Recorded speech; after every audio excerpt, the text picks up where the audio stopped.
आप सुन रहे हैं इंद्रजीत कुमार द्वारा लिखित मिस्टर साइको, जिसे आवाज दी है आरजे आजाद ने, ओनली ऑन पॉकेट एफएम। भाग 1, कर्मफल। कर्मण्यवाधी कारस्ते माँ फलेषु कदाचन माँ कर्मफल हेतुर्भोर्मा ते संकोष्त्व कर्मणे। चारों तरफ बहुत तेज बारिश हो रही है। हर तरफ जहां भी नजर जाती है सिर्फ पानी की बूंदें ही नजर आती हैं। बारिश और हवा के इस मेलजोल ने पेड़ों को भी झुकने पर मजबूर कर दिया है। कई पेड़ सड़क के किनारे गिरे पड़े हुए हैं। सड़क पर एक कुत्ता तक दिखाई नहीं दे रहा है। इंसान तो दूर की बात है।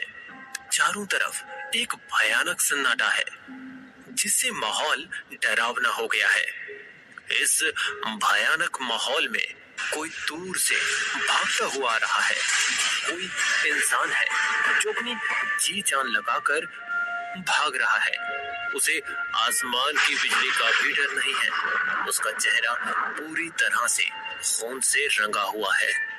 कपड़े जगह जगह से फटे हुए हैं। उसने कुर्ता पैजामा पहना हुआ है और ऊपर से एक हाफ कोट जो आधा फट चुका है। पैर उसके नंगे हैं।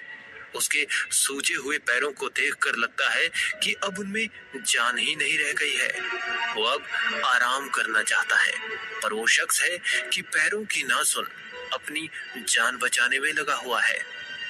पर हाँ, उसे देखकर ऐसा लगता है मानो वो कोई रईस है। उसकी तोंद जो ऊपर नीचे हो रही है, इसी कारण उसकी भागने की रफ्तार कम होती जा रही है। पर इस पर भी उसकी हिम्मत की दाद देनी पड़ेगी कि वो रुक नहीं रहा है। हे भगवान, हे प्रभु, एक बार बस उस दरिंदे से मुझे बचा लो। नंगे पैर आपके दर्शन करने आऊंगा। भगवान, मेरी विनती सुन लो प्रभु। उसने ये भागते हुए कहा और तभी आसमान में एक तीखी बिजली चमकी। वो सीधा जाकर एक पेड़ के नीचे छुप गया। तभी उसकी आंखों पर एक रोशनी पड़ी। उसने सामने जब देखा तो एक ट्रक आ रहा था। प्रभु, धन्य हो प्रभु, धन्य हो, आपने मेरी सुन ली प्रभु। इतना कहकर वो हवा में अपने दोनों हाथों को हिलाने लगा। ट्रक रफ्तार में थी। उसे ट्रक को देख एक पल के लिए ऐसा लगा कि मानो खुद यमराज उसे लेने आए हो। और तभी साए से ट्रक पार हुई। आगे कुछ दूरी पर जाकर ट्रक रुक गई। ट्रक को देख वो शख्स भागता हुआ ट्रक के पास गया। ट्रक के अंदर उसने ड्राइवर से कहा, भाई जरा मुझे इस जंगल से निकाल दोगे तो बड़ी मेहरबानी होगी। ड्राइवर ने इशारे से उसे अंदर बुलाया। वो एक झटके में ही ट्रक के अंदर चला गया।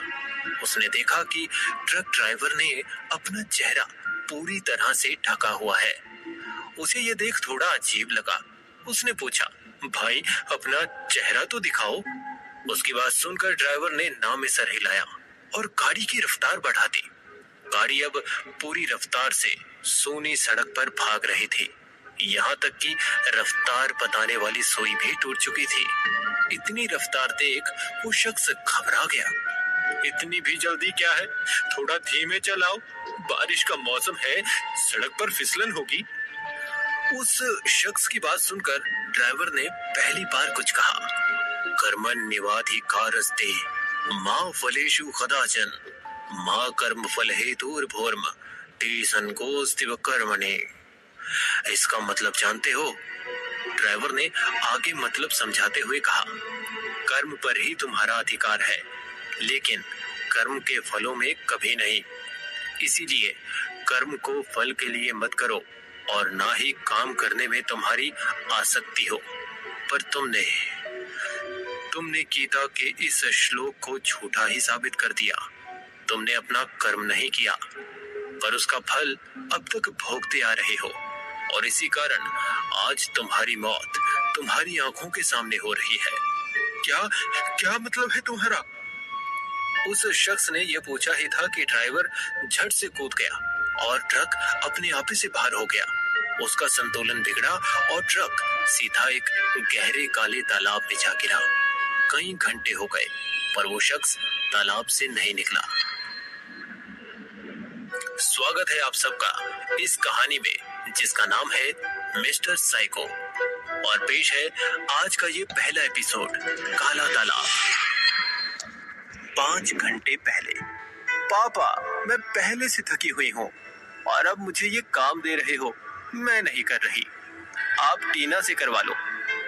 नेताजी की बेटी ने नखरे दिखाते हुए कहा। नेताजी जो सोफे पर दोनों पैर पसार कर आराम से बैठे हुए थे, उन्होंने अपनी बड़ी बेटी मीना की तरफ देखा। वो पहले मुस्कुराए और फिर मन ही मन सोचकर उन्होंने अपनी बेटी को समझाते हुए कहा, क्यों, ऐसा क्या कर रही है तू? हाँ, बता तो। बाहर जब ये खबर फैलेगी तो लोग यही कहेंगे ना कि नेताजी की अपनी बेटी ही उनकी बात नहीं सुनती, तो जनता क्या सुनेगी? अपने पिता की बात पर मीना ने ध्यान नहीं दिया, वो फोन में लगी रही। ये देख नेताजी अंदर ही अंदर बौखला गए, पर उन्होंने कुछ नहीं कहा। तभी नेता मनोहर नाथ की फोन की घंटी बजी।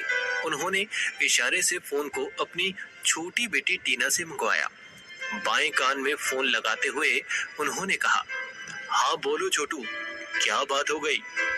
फोन के उस पार से छोटू ने डरी हुई आवाज में कहा, साहब जी, एक गड़बड़ हो गई है। ये सुन नेताजी सोफे से उठकर बैठ गए।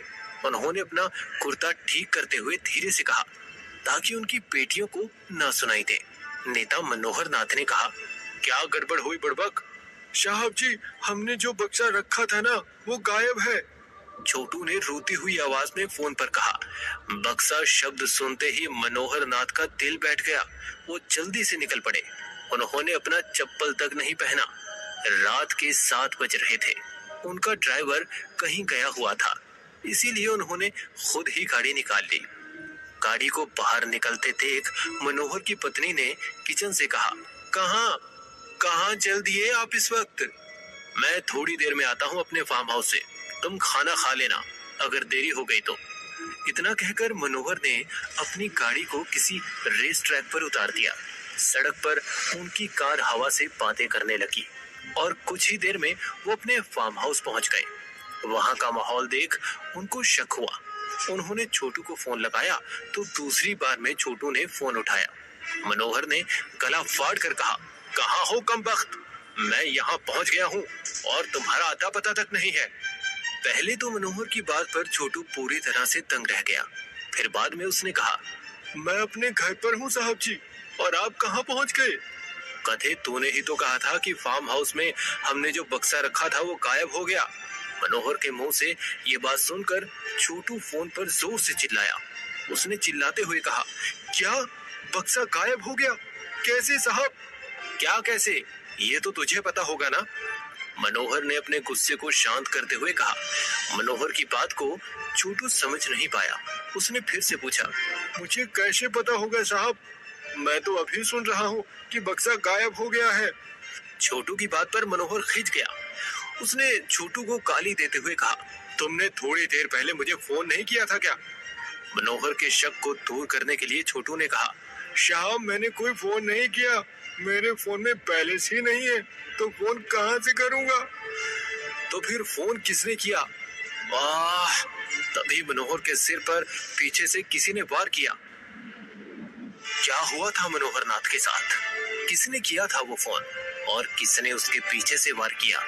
जानेंगे अगले एपिसोड में। आगे के एपिसोड सुनने के लिए सुनते रहिए पॉकेट एफएम।